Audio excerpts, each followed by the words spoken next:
Yes, Carol? Oh, he's here already? No, that's fine. You don't need to tell him to wait. Send him in. Waited long enough for him already. Hi there. Please, take a seat. You probably already know this, because I own the company, but I'm Alexa Avery. And, well, I already know who you are. Got your file right here. But it's nice to meet you. Well, I'm glad the feeling's mutual. Now, do you have any idea why I, the CEO of a multi-billion-dollar company, has called a middle-of-the-pack employee from our design and development division to my office? No, it has nothing to do with your work on Project OR, or any issues with it. Though I do appreciate that you brought all your files on it just in case. In fact, in looking over your file, preparation for this meeting, I was surprised to learn that we actually have you to thank for the project being 3 weeks ahead of schedule. You've pulled a lot of late night shifts to keep up that pace, sweetheart. And I can respect and appreciate that kind of work ethic. Well, you're welcome, although I don't expect thanks for praise, for honest hard work. Now, as I said, this isn't about Project OR. Do you have any other ideas as to why I might have called you here today? Yes, I know. You don't have any disciplinary actions or any official write-ups. And no one has reported you for any kind of dispute. Certainly not anything that's important enough to have you talking to me about it, at any rate. Think back, honey, to about 6 months ago, when the company had just purchased the company you worked for at the time. Do you remember signing a new contract of employment after the merger? Okay, good. Did you actually read that contract? Or did you just sign it? Oh, you actually read it. Color me impressed, sweetheart. Nobody seems to actually look at their employment contracts with any kind of care nowadays. Tell me, when you looked at it, was there anything that stood out to you? Something that stuck in your mind as odd, important? Oh, well, yes, I suppose the pay increase and stock options for all employees would be the thing that stuck out to you the most. I can't exactly blame you for focusing the most on that. I can imagine that was something of a big deal for you and your coworkers. What I actually was getting at was the nutrition and dietary clauses in the contract, and the new programs that came with them. Yes, those clauses are the reasons that you and your fellow employees have had to have a full physical and blood sample taken by the registered nurse every couple of months to check on your health and nutrition levels. We've been running your blood sugar, level of vitamins, and comparing your weight now to your baseline weight from the beginning of the quarter and to a theoretical healthy weight determined by your doctor, among other things. Those clauses were put in place alongside a series of programs that provide food and nutritional health education to all employees. You've probably seen the free lunches in our building's cafeteria and the takeaway meals we offer during the evenings. But the programs go far beyond that. We also have a program that sends groceries home with employees that are carefully formulated to provide the correct amount of calories, starches, fiber, protein. And it's not just enough groceries for the employee either. The programs provide food for any dependents they might have as well. It is a good system, yes. And we've seen incredible increases in employee efficiency and retention. If I'm honest, I was completely prepared to have the programs be a net loss and just take the tax benefits, but with how much we've increased our efficiency and speed over the last quarter, we're actually seeing a massive benefit in profits from it. But like I said, that wasn't the goal or the concern at the time. Now, that's the different programs and what they're doing. That's just a result of the clauses in that contract you signed, not what the clauses actually do. I'm going to assume you don't actually remember what those clauses said. Okay. No, I didn't think you did. See, those clauses set a new requirement for all our employees that they must meet. When you sign that contract, you agreed to keep your body in a safe and healthy state. Specifically, the clause you and I care about today is the one that says you need to be hitting specific benchmarks for nutrition and calorie consumption. To put that in layman's terms, sweetheart, when you signed that contract, you made a binding legal promise to eat enough food and get enough nutrients to not starve yourself or cause yourself to be malnourished. Easy, right? Especially with the raises we gave you and all the programs we set up to make sure all employees are fed. But apparently, for one specific employee, that little clause has been seemingly impossible. It really is too bad for him, because that clause has a lot of penalties for failing to take basic care of yourself. Oh yes, many penalties, sweetheart.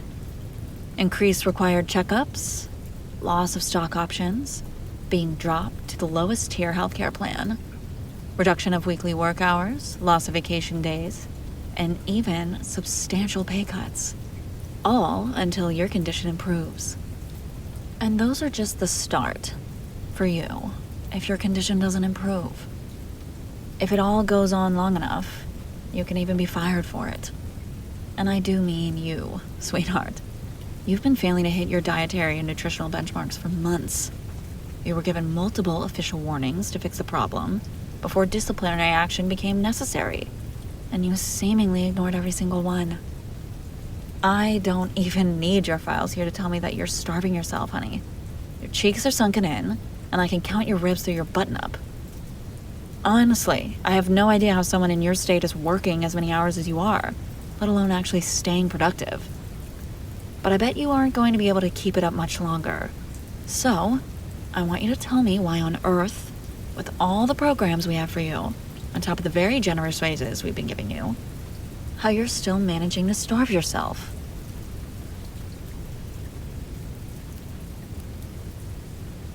I'm sorry, what was that?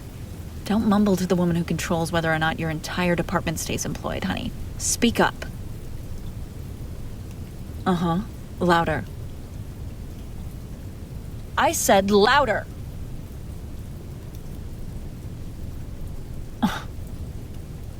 Really? That's your excuse? I'm a vampire, ma'am. You think I didn't already know that? You think every blood test and health exam we didn't take into account your very serious and life-affecting health condition? You think our contracts, written by lawyers that charge thousands of dollars an hour, didn't take into account potential vampire employees when they drafted these contracts? And you said it like it should explain everything.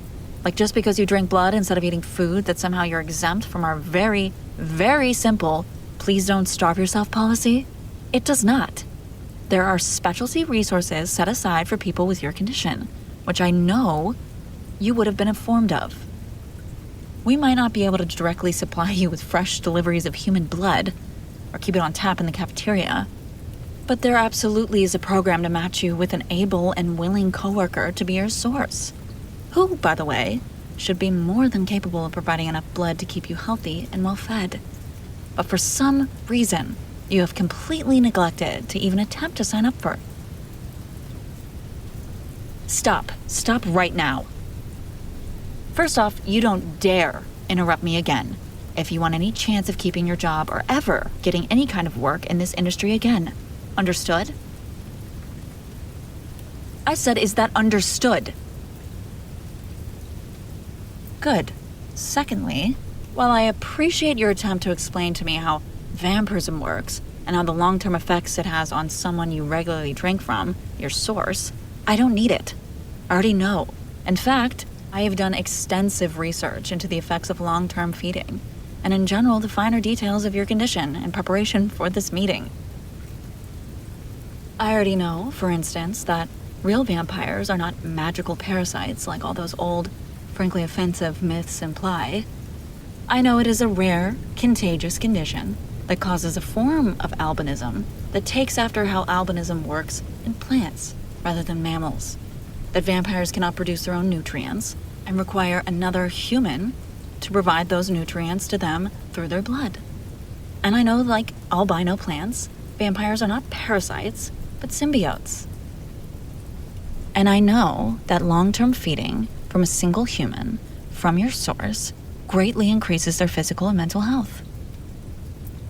That repeated exposure to chemicals your fangs excrete causes you to rapidly regenerate lost blood and gives a near supernatural increase in strength, speed, healing, specifically a rapid replacement of lost blood, and durability.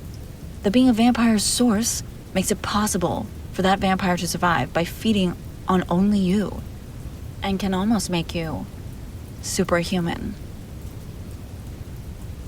Now, knowing this, I can understand how you might not enjoy the idea of feeding on a coworker who volunteered to be a source, because of how transactional that seems.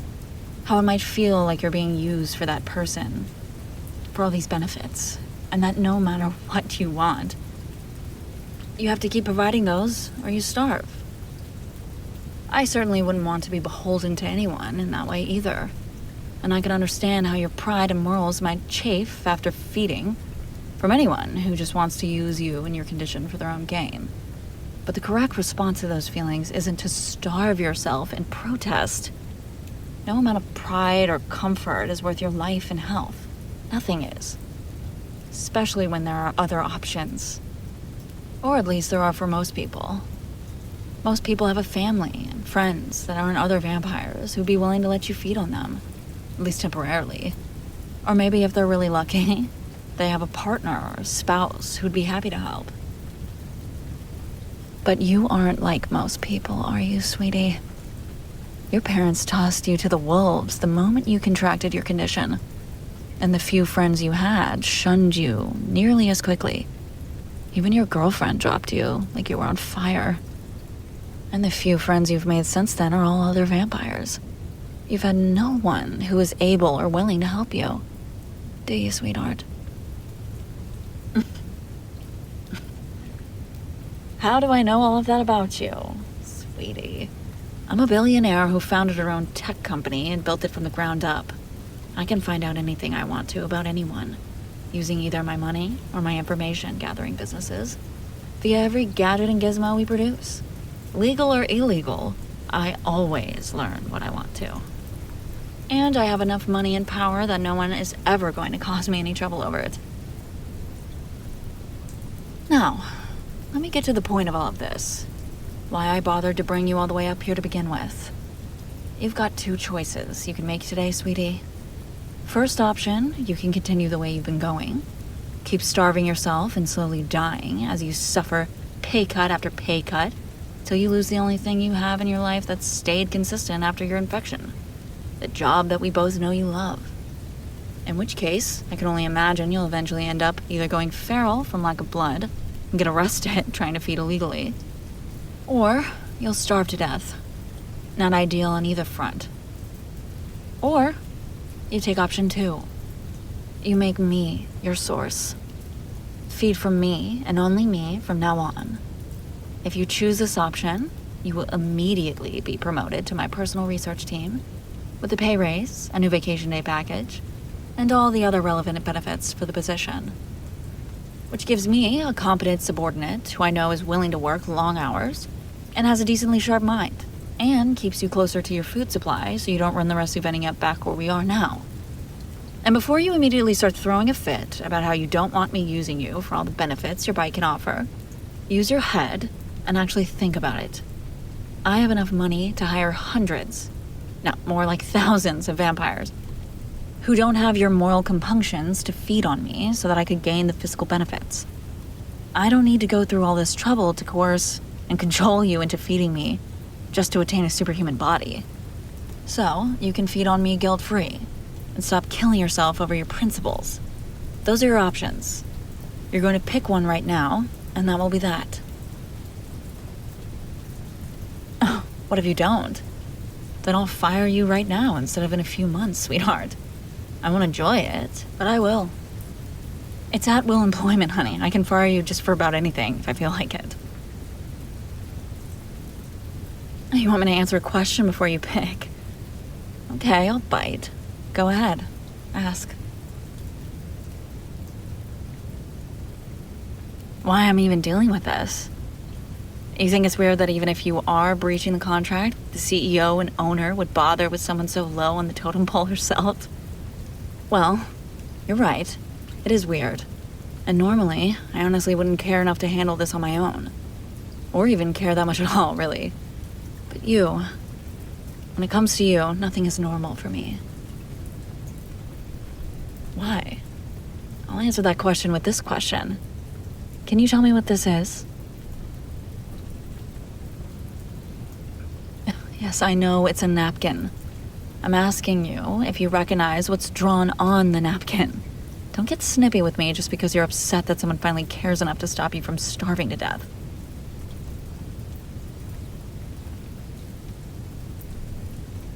It is a rough sketch of a CPU, yes. Specifically the CPU design that was the first patent I ever filed, and would ultimately be the basis on which I built the company. At the time, it was 5 times faster than any other CPU on the market. I drew that sketch on my break while working full-time at a local cafe during grad school. I've been sketching and scrapping it for months until one day at work everything just clicked together, and I took my measly 10-minute break really to sketch it down. And the rest, as they say, is history.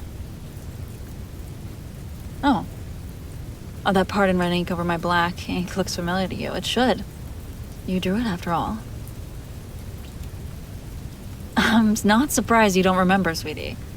It's probably just a passing moment for you. Just another day as an undergrad trying to stay afloat while double majoring in both computer science and engineering. I've always imagined that you stopped in that cafe just to get a cup of coffee to make it through the day after long hours of studying, though I guess why you were there has never really mattered, just that you were. You'd been studying near my table, waiting for your order to be called. I remember I'd been scribbling on at least 3 separate napkins, tossing each one aside when I realized it wasn't quite right. I guess I grabbed your attention, and at some point you walked over. I remember you stuttered a bit. You seemed so nervous to even be bothering me, but you told me it looked like I was missing just 3 things to get my design working. You must have thought it was a school assignment or something. You tried explaining it to me verbally, but I just wasn't getting it, so you pulled out this little red pen from your bag and you drew these little edits to my design. Just 3 edits. 3 tiny little edits. 3 changes that took my design from a good idea into a working, revolutionary product. All from 3 changes. It's the little things that are always the hardest to figure out, you know? And then, while I was staring at that napkin, not yet fully grasping the enormity of what you had done, I heard them call your name for coffee, and you stuttered goodbye and ran off. I looked for you after that, all over campus and in town, but I could never find you. It was like the entire universe was conspiring to hide you from me. I actually delayed filing my patent for almost 6 months because of that. At first, I had just been looking for you because I was grateful. But eventually I realized that you might actually have a claim to anything I ever made by selling this thing. You and I might technically have some kind of joint rights to the patent. And that I'd get everything I ever wanted, and then you'd show up with a story about me, a napkin, and a cafe, and steal it all away in a massive lawsuit. But 6 months was as long as the fear could hold out against my sense of triumph and my need to succeed. Though, as you can tell, I eventually filed the patent, and I earned my fortune. But I never stopped looking for you, sweetie. With every year that my company grew, the amount of resources I could devote to my search got bigger and bigger. And the number of people who would turn a blind eye to less. Legal means of finding you grew just as much. And eventually, years and years later, I did. Turns out that stupid cafe got your name wrong. I'd been looking for a mispronunciation and misspelling this whole time. Not to mention that when you helped me, you hadn't been infected yet. Back then, your skin was tan. Your eyes were gorgeous natural hue, not red. Not that red doesn't suit you, sweetie. It absolutely does. But that made finding you all the more difficult. because I hadn't been looking for a vampire. Eventually, though, I did find you, and I started to gather as much information as I could on you.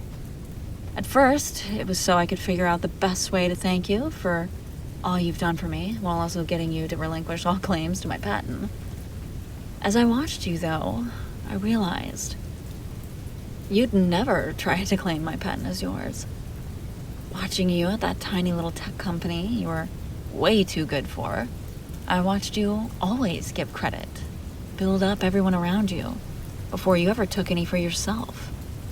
I very much doubt a man who helps his colleagues get raises and promotions at his own detriment would try and claim my patent based on 3 little drawings you made years ago, even if you would have had every right to.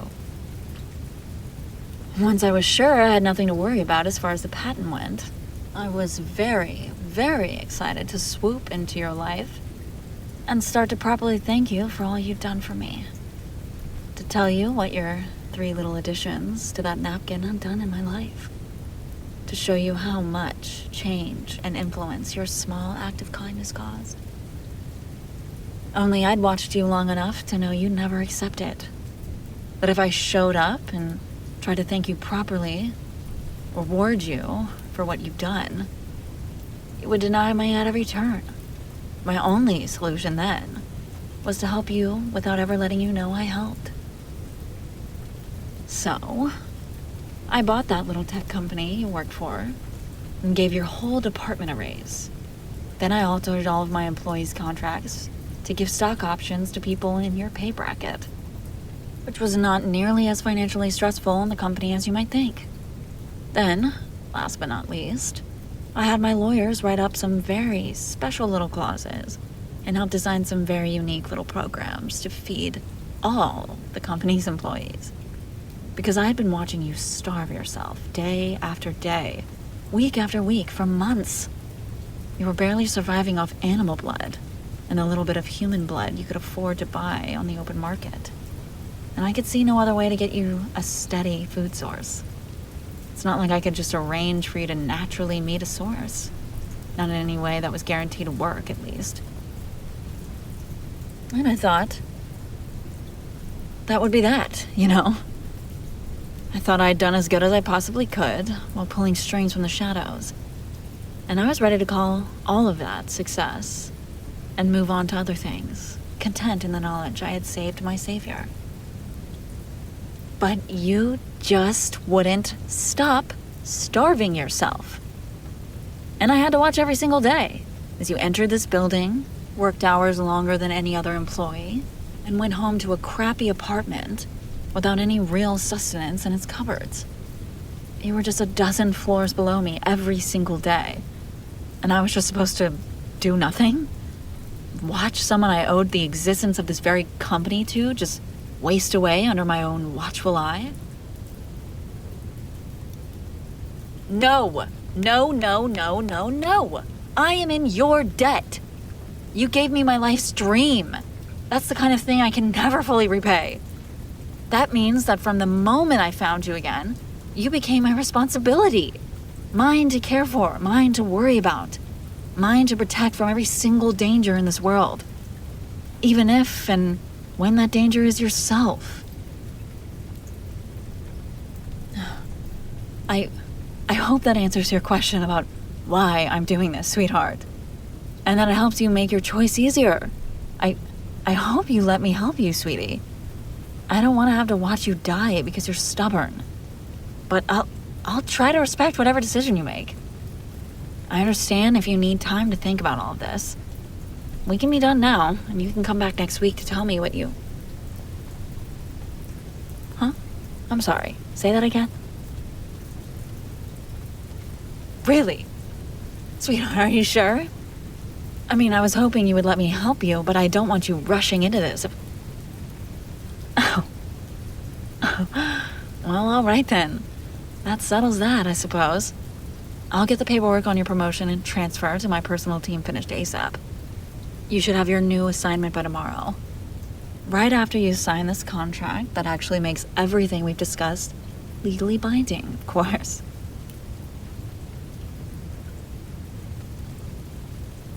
Excellent. All right. I'll get started on that transfer form.